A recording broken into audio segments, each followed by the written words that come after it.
The Bangladesh Supreme Court has scaled back the quota system for civil service job applicants. However, they have not abolished the law. The Supreme Court had said the High Court verdict was illegal, referring to an earlier ruling that reintroduced the quotas. Bangladesh's Supreme Court also observed that 5% of civil services jobs would remain reserved for children of independence war veterans and 2% for other categories.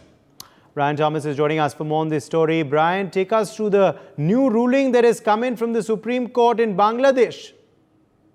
Now, Bangladesh's Supreme Court is now poised to rule on the legality and continuous civil service hiring quotas that have sparked widespread violence and resulted in the deaths of at least more than 130 people. Now, the unrest that is driven by anger over government job allocations has led the government to enforce a strict curfew also, and with shoot-on-sight orders nationwide as well. And now the Supreme Court is expected to rule on the abolition of quotas. Even, the Prime Minister Sheikh Hasina has also suggested the quotas might be scrapped, but with the ongoing crackdown and high casualties, even a favorable verdict may not ease public outrage. And even critics also argue that Sheikh Hasina's government has also manipulated the judiciary, casting doubt on the fairness of the upcoming decision. Now, yes, also, if you talk about this very protest, also a total of 379 students have also entered India in the past 48 hours. And now the government has of Bangladesh has also declared a curfew.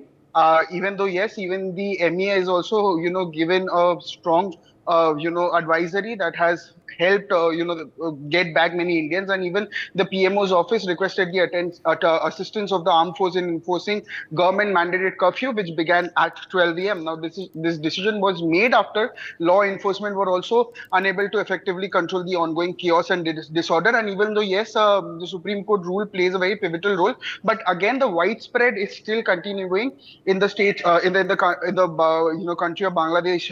You talk about Dhaka, you talk about, Brahman Bari. So all these places are seeing, even West Tripura for that matter, is seeing the violence that is happening, where around, there have been 25,000 students also being, severely injured because of this, this unrest. And now Bangladesh's Home Minister... Yes, but the big question is now, what effect will this ruling have? What effect will this order have, Brian? So firstly, take us through what really is the order. So the law has not been abolished, but the quota system has been scaled back. Is that correct?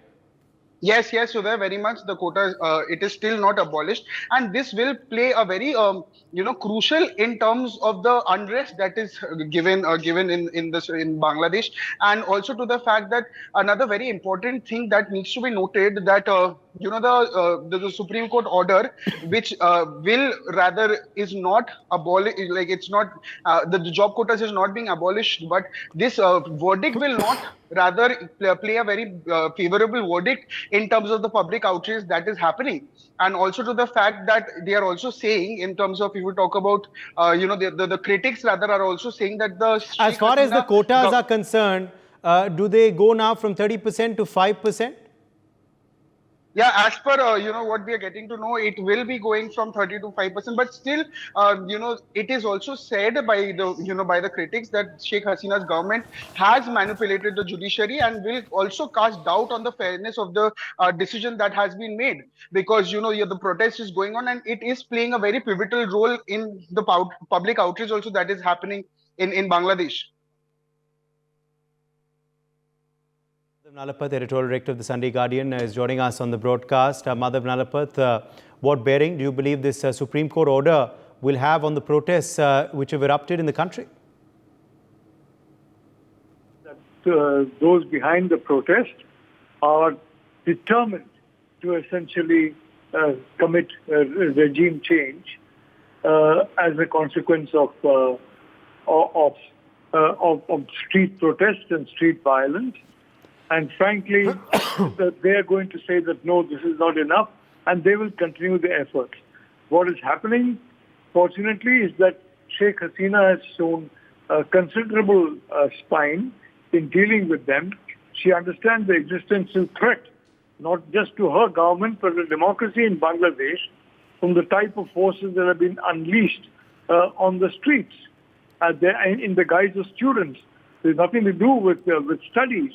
It's everything to do with a very dystopian way of looking at things, and frankly, of enslaving Bangladesh in an extremist manner. So no, I think that those efforts will continue, but should strong action be taken, including by the Bangladeshi military, I do believe it can be quelled. Yes, And because now the Supreme Court has also waited on the issue. They've scaled back the quotas for the time being, Professor Nalapal. That's correct, and therefore the students and several other genuine protesters will then back down, in a sense, and wait for the final order. Most of them will do that, but those who do not will basically be those who are connected to this effort to change the regime through violence on the streets. So I think in the next few days, the situation either comes under control or otherwise Bangladesh is headed for some extremely dark times, Uday. For more such videos, subscribe to the NewsX YouTube channel, hit the bell icon.